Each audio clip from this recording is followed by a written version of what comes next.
आज से 99 साल पहले अगस्त के महीने में देश की आजादी के लिए जो हुआ उसने अंग्रेजों की नींदें उड़ा दी थी। भारत की आजादी की लड़ाई के लिए हर तरफ क्रांतिकारियों ने अलग अलग योजनाओं पर काम शुरू कर रखा था। लेकिन साल 1925 आते आते आजादी की लड़ाई लड़ रहे क्रांतिकारियों की माली हालत खराब हो चुकी थी। वो पाई पाई को मोहताज हो चुके थे। उनको सशस्त्र संघर्ष के लिए हथियारों और आंदोलन को आगे ले जाने के लिए पैसों की जरूरत थी। तब उन्होंने महसूस किया कि इसे पूरा करने के लिए सरकारी खजाना ही क्यों न लूट लिया जाए। इसी के साथ काकोरी ट्रेन एक्शन की नींव पड़ गई। आज के इस वीडियो में हम आपको काकोरी ट्रेन एक्शन पर बताएंगे कि आखिर कैसे काकोरी ट्रेन एक्शन हुआ और इसके बाद उन क्रांतिकारियों के साथ ब्रिटिश हुकूमत ने क्या किया। नमस्कार, मेरा नाम है अभिषेक पांडे और आप देख रहे हैं डेली लाइन एक्सप्लेनर। देश की आजादी में युवाओं की आवाज उठा रही हिंदुस्तान रिपब्लिकन एसोसिएशन किसी बड़े एक्शन को अंजाम देना चाहती थी। उससे जुड़े क्रांतिकारियों ने सरकारी खजाना लूटने की योजना बनाई। इस लूट की योजना के दो मकसद थे। पहला, हथियारों के लिए धन जुटाना और दूसरा, ब्रिटिश सत्ता को चुनौती देना। और फिर तैयार हुआ काकोरी ट्रेन लूट एक्शन का पूरा प्लान। इस मिशन के लिए रामप्रसाद बिस्मिल ने 9 क्रांतिकारियों की एक टीम बनाई। राजेंद्र लाहिड़ी, रोशन सिंह, सचिंद्र बख्शी, अशफाकुल्ला खां, मुकुंदी लाल, मनमथनाथ गुप्ता, मुरारी शर्मा, बनवारी लाल और चंद्रशेखर आजाद। सरकारी धन लूटने के लिए बिस्मिल ने काकोरी को चुना, जो कि लखनऊ से 8 किलोमीटर दूर शाहजहांपुर रेलवे रूट पर एक छोटा सा रेलवे स्टेशन था। योजना ये थी कि 8 डाउन सहारनपुर लखनऊ पैसेंजर में हथियारों के साथ कब्जा करके काकोरी के पास ब्रिटिश सरकार के खजाने को लूट लिया जाए।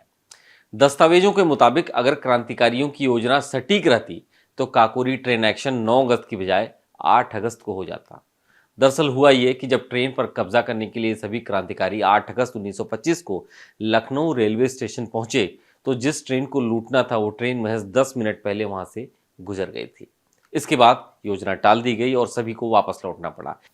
लेकिन अगले ही दिन दोबारा रामप्रसाद बिस्मिल के नेतृत्व में हिंदुस्तान रिपब्लिकन एसोसिएशन के क्रांतिकारियों ने काकोरी के पास ट्रेन रोककर 46 से 79 रुपए, 1 आना और 6 पाई अंग्रेजों से लूट लिया।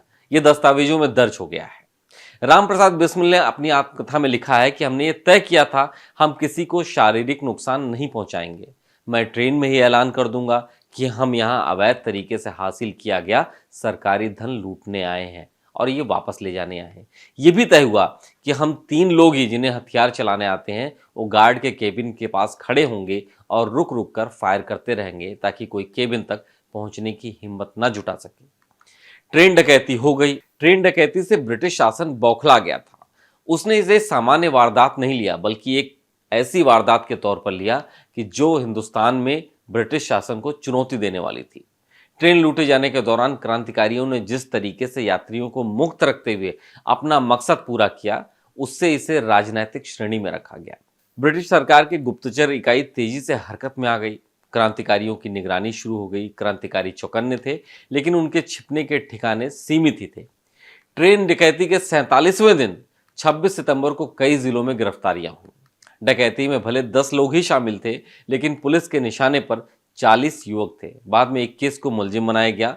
चंद्रशेखर आजाद और कुंदन लाल गुप्ता को पुलिस आखिर तक नहीं पकड़ सकी। अशफाकुल्ला और शचींद्र बख्शी सबसे आखिर में पकड़े गए, इसलिए उन पर मुकदमा अलग से चला। मुकदमे ने देश में राजनीतिक माहौल को भी गर्म कर दिया था। क्रांतिकारियों के हिम्मत हौसले से उनके प्रति लोगों का सम्मान बढ़ गया। ऐसी सोच का विस्तार हुआ कि अंग्रेज बिना हिंसक उपायों के नहीं हिलेंगे।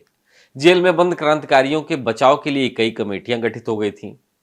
इस कमेटी में मोतीलाल नेहरू, मदन मोहन मालवीय, जवाहरलाल नेहरू, गणेश शंकर विद्यार्थी जैसे बड़े नाम शामिल थे। लखनऊ में अब जिस इमारत में जीपीओ है वहां जज हैमिल्टन की अदालत में काकोरी कांड पर मुकदमा चला। बचाव में गोविंद बल्लभ पंत, चंद्रभानु गुप्ता, वीके चौधरी और आरएफ बहादुर आदि ने क्रांतिकारियों की जबरदस्त पैरवी भी की, पर अदालत सीधे सरकारी दबाव में थी। 6 अप्रैल 1927 को मुकदमे का फैसला हुआ। रामप्रसाद बिस्मिल, अशफाकुल्ला खां, राजेंद्र लाहिड़ी और रोशन सिंह को फांसी की सजा सुनाई गई। शचीन्द्र नाथ सन्याल को काला पानी, मनमथनाथ गुप्ता और शचीन्द्र नाथ बख्शी को 14 साल की उम्र कैद हुई। इस 4679 रुपए की लूट की कार्रवाई के लिए अंग्रेजों ने अपने खजाने से 8 लाख रुपए खर्च कर दिए। इस काकोरी ट्रेन एक्शन की गूंज आज भी सुनाई देती है।